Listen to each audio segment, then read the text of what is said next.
आज हम बात करने वाले हैं JTL इंफ्रा लिमिटेड कंपनी की। ये कंपनी मैन्युफैक्चर करती है और सेल करती है इलेक्ट्रिकल रेसिस्टेंट जो कि वेल्डिंग में यूज़ होता है। ब्लैक और गैल्वेनाइजिंग स्टील पाइप भी ये सेल करती है। डेवलपमेंट का भी काम करती है ये इंफ्रास्ट्रक्चर सेक्टर में, और भी बहुत सारी एक्टिविटीज़ ये करती है। ये लोग का विजन है कि आगे आने वाले टाइम में ये लोग की कंपनी पूरे दुनिया में हो। आगे चलते हैं और भी बात कर लेते हैं कंपनी के बारे में। कंपनी का मार्केट कैप 918 करोड़ रुपीज़ का है। अभी जो करंट प्राइस चल रहा है एक शेयर का मार्केट में वो 865 रुपीज़ है। पीई कंपनी का 34.2 है। बुक वैल्यू कंपनी का 76.6 रुपीज़ का है। आरओसी कंपनी ने इस साल जनरेट किया 27.1% का। आरओई जनरेट किया 28.2% का। डेब्ट टू इक्विटी देख सकते हो आप 0.78 है कंपनी का डेब्ट to equity. Profit after tax company ने इस साल जनरेट करके दिखाया 26.9 करोड़ रुपीज़ का। अर्निंग पर शेयर इस साल कंपनी ने जनरेट करके दिखाया 25.3 रुपीज़ का। कंपनी का शॉर्ट और लॉन्ग टर्म डेब्ट दोनों मिला के 63.1 करोड़ रुपीज़ है।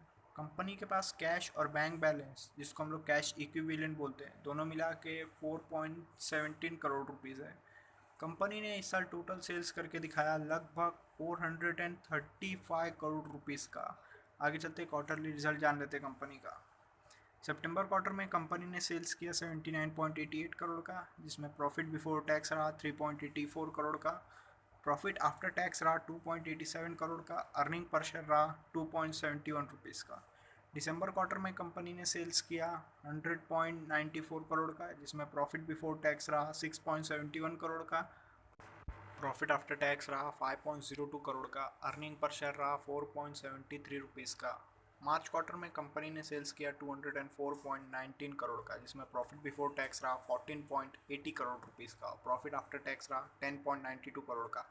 अर्निंग पर शेयर रहा 10.29 रुपीज़ का। जून क्वार्टर में कंपनी ने सेल्स किया 179.02 करोड़ का, जिसमें प्रॉफिट बिफोर टैक्स रहा 10.76 करोड़ का। कंपनी ने प्रॉफिट आफ्टर टैक्स जनरेट किया 8.05 करोड़ रुपीज़ का। अर्निंग पर शेयर कंपनी ने जनरेट किया 7.59 रुपीज़ का। आगे चलते प्रॉफिट एंड लॉस स्टेटमेंट जान लेते हैं कंपनी का। 2018 में कंपनी ने सेल्स किया 170 करोड़ का, जिसमें प्रॉफिट बिफोर टैक्स रहा 13 करोड़ रुपीज़ का। प्रॉफिट आफ्टर टैक्स रहा 8 करोड़ रुपीज़ का। अर्निंग पर शेयर कंपनी ने जनरेट किया था 8.03 रुपीज़ का। 2019 में कंपनी ने सेल्स किया 322 करोड़ का, जिसमें प्रॉफिट बिफोर टैक्स रहा 21 करोड़ रुपीज़ का। प्रॉफिट आफ्टर टैक्स रहा 14 करोड़ रुपीज़ का। अर्निंग पर शेयर रहा 14.49 रुपीज़ का। 2020 में कंपनी ने सेल्स किया 230 करोड़ का, जिसमें प्रॉफिट बिफोर टैक्स रहा 14 करोड़ रुपीज़ का। प्रॉफिट आफ्टर टैक्स रहा 10 करोड़ रुपीज़ का। अर्निंग पर शेयर रहा 9.50 रुपीज़ का। 2021 में कंपनी ने सेल्स किया 435 करोड़ का, जिसमें प्रॉफिट बिफोर टैक्स कंपनी ने जनरेट किया 27 करोड़ का। प्रॉफिट आफ्टर टैक्स कंपनी ने जनरेट किया 20 करोड़ रुपीज़ का। अर्निंग पर शेयर कंपनी ने जनरेट किया 18.91 रुपीज़ का। आगे चलते प्रॉस जान लेते हैं कंपनी का। कंपनी से एक्सपेक्टेशन है कि आने वाले क्वार्टरली रिजल्ट अच्छा खासा जनरेट करेगी। कंपनी ने पिछले 5 साल में प्रॉफिट ग्रोथ दिखाया है 114.41% का, वो भी कंपाउंडेड एनुअल ग्रोथ रेट के हिसाब से, CAGR के हिसाब से।